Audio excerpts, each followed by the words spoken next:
Don't welcome everybody. AVGO stock on 27 November. So let's see that step by step with easy price prediction explained. If you are new to this video, don't forget to subscribe and let's go. So according to what we see on 1 day update, we don't change to another updates. Only 1 day update now is going to be located on 27 November.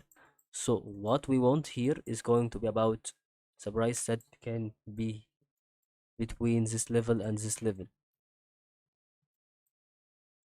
So this level was going to be the lowest value it has reached on 2020, and here's going to be the value that it has reached in 2021. Okay, and maybe on the start in 2022 and decrease it.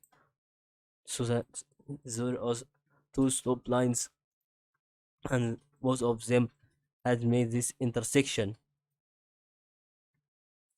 So that means this intersection also prevented wave to move through this part, or this intersection of wave made to move through these parts. So I think it is going to be a continuous movement of the decrease in momentum next time on AVGO stock, and hope you benefit from what we have explained on this video.